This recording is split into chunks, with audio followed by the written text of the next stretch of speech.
Comrade Ruveneko Perenyatwa,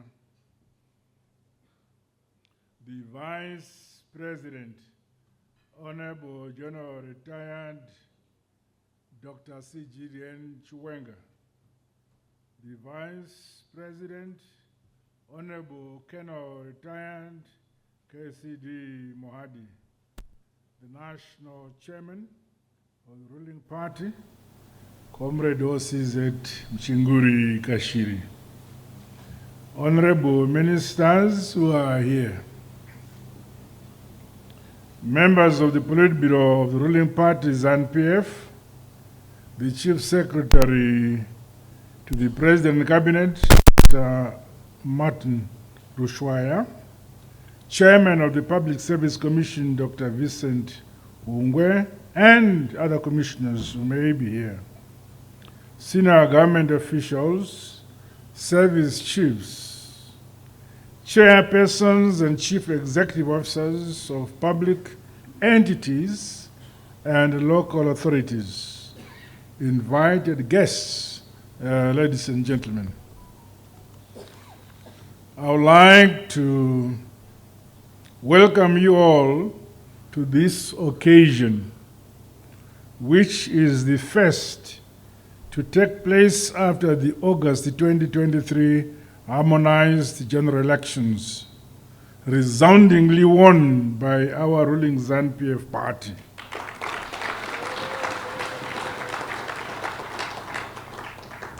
This year's ceremony is occurring a few weeks before our country celebrates our fourth Independence Day commemorations, which will be held in Murambinda, Manicaland province. May the spirit, determination, and zeal that brought about our independence, our sovereignty, freedom, peace, and development continue to inspire us as public officials. As I alluded to earlier, today we witness the presentation of the evaluation results for the 2023 performance cycle for senior public officials. Additionally, we will witness the signing of performance contracts for the 2024 fiscal year by ministers, permanent secretaries, constitutional commissioners, chairpersons, and chief executive officers of public entities and local authorities, as well as vice chancellors of our state universities. Since we commenced the performance contracting journey in 2021, there has been progress in the utilization and institutionalization of the instrument across the public sector. Government will, therefore, continue with the reform agenda until our public sector institutions, systems, and the processes have reached maximum efficiencies, which are commensurate with the service delivery demands and expectations of our people. These must always guarantee that no one and no place is left behind. The performance contracts have been aligned to priority policy areas that were pronounced after the 2023 harmonized general elections. This will ensure that government ministries, departments, and agencies are accordingly guided to meet the expectations and aspirations of the people of our great motherland, Zimbabwe. In line with our decision to enhance synergies between the government and our ruling party ZANU-PF, The resolutions of our party congresses and conferences must be implemented at government level. Strategic plans and performance contracts should thus infuse and mainstream the policy direction and priority areas as directed by the party. Government, through the Presidential Affairs Department in my office, will continue working in collaboration with the ruling party to monitor progress in this regard. Comrades, there is a need to accelerate the attainment of Vision 2030 targets. Innovation, industrialization, entrepreneurship, job creation, modernization of institutions and systems, rural development, as well as improved livelihoods, among other socioeconomic activities, must be scaled up. The implementation of the devolution and decentralization agenda should be strengthened now and going into the future. The decentralization of various structures found at ministry head offices must be cascaded to the subnational levels, right down to the ward level, where government must be most visible. The strategies that have been put in place to strengthen the offices of the Ministers of State for Provincial Affairs and Devolution should be implemented. More so, that devolution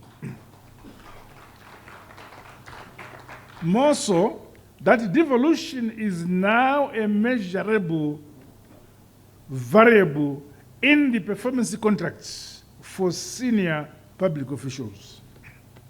In this regard, I urge the Public Service Commission to deploy personnel to our provinces and districts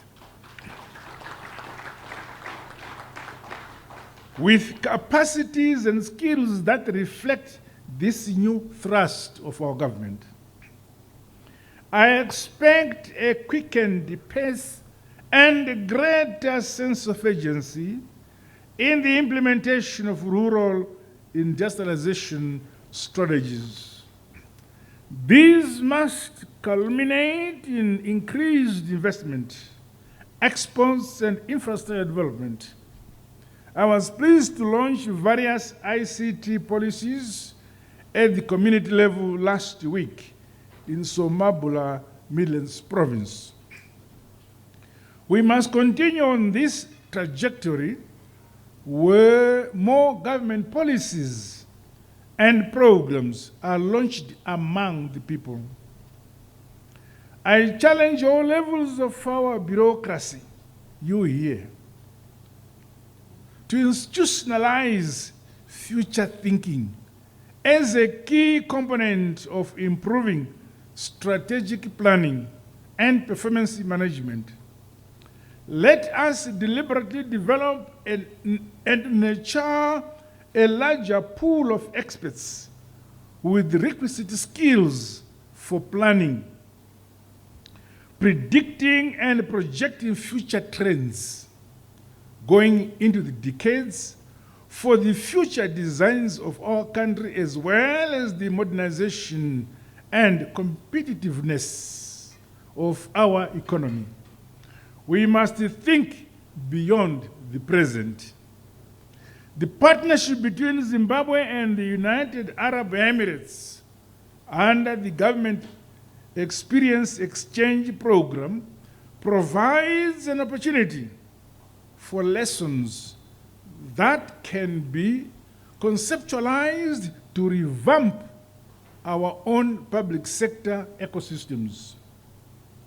Aspects such as the institutionalization of the government excellence and accelerator models must be localized to reinvigorate and reconfigure the way we discharge public services in a manner that suits our peculiar realities in our respective provinces. Undoubtedly, a robust information communication technology ICT infrastructure backbone is critical in advancing our multi-pronged government modernization agenda.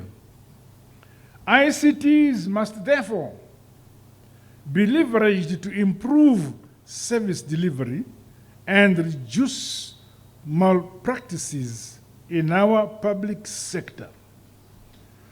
Public sector procedures and systems must be simplified to enable more effective and efficient people-centered service delivery.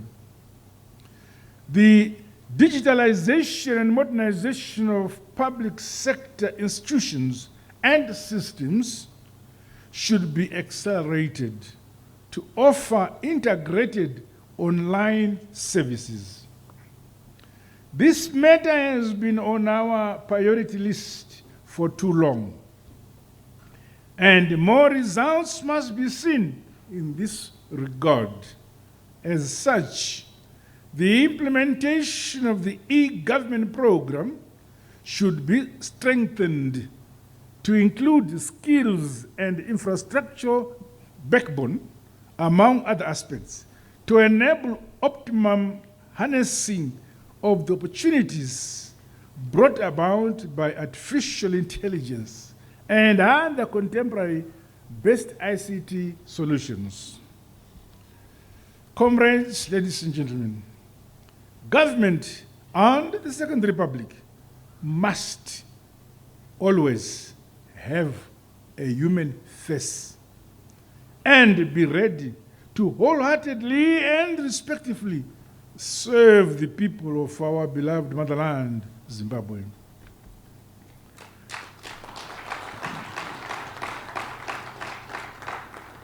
Therefore, as public officials, you must work with humility, with respect and integrity. We are a government of the people. Our culture, our norms and traditions, and our languages across the country should always be respected, and our policies simplified to be understood at the grassroots level. As ministers and the heads of ministries, departments and agencies, you must lead by example and provide the requisite leadership and guidance to those that work with you. Unity, discipline, and professionalism remain critical for nation building. There is no room for inflated egos and the personality cults in my administration.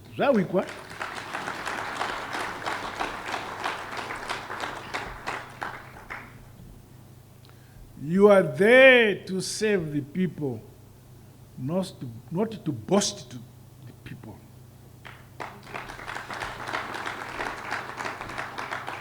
Meanwhile, the tripartite institutional arrangement laid by the Chief Secretary will continue playing a central role in deepening the implementation of the public sector reform agenda. With regards to local authorities, the blueprint I launched, entitled Call to Action, No Compromise to Service Delivery, is now the guiding strategy to improve performance in our local authorities. The concerns of our citizens must be timely responded to and conclusively addressed. Despite the award of trophies today, to those who have excelled in different ministries, departments, and agencies, overall performance across the public sector is not to my expectation. This demands that we all roll up our sleeves and work harder to deliver a higher quality of life for our people and realize our optimal economic potential as a country. In line with the people-centered policies of the Second Republic and the whole of government and society approach, the perspectives of ordinary citizens, including the private sector, should be considered during the evaluation of performance contracts. This approach should also incorporate the involvement of a broader spectrum of stakeholders in development planning and participation under NDS1 thematic working groups.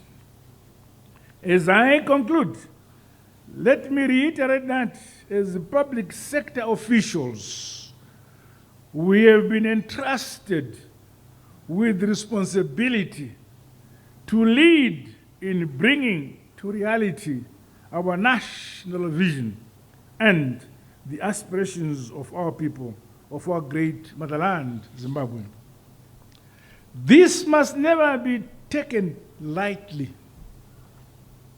The confidence and the faith that the people of Zimbabwe have reposed in us over the years by consistently voting for our ruling party ZANU-PF should never be taken for granted.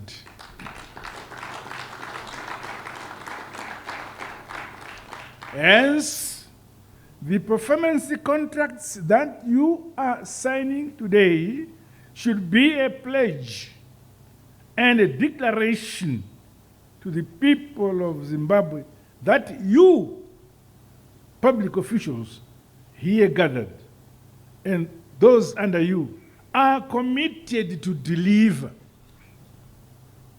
Guided by our philosophy, nyika inovakwa, igotongwa, igonamatirwa, never. Ilizwe lakiwa, libuswe, likulekelwe, ngabanikazi balo. There is no other philosophy deeper than this to any nation. Let us remain patriotic.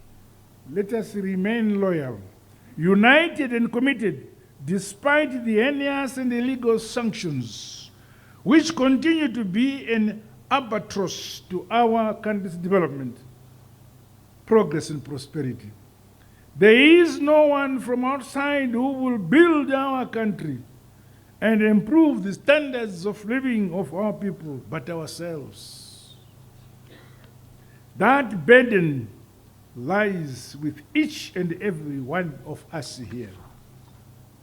May I now congratulate all those who have received awards and recognition today. I wish you great success as we implement our 2024 development plans. God bless you all. God bless Zimbabwe.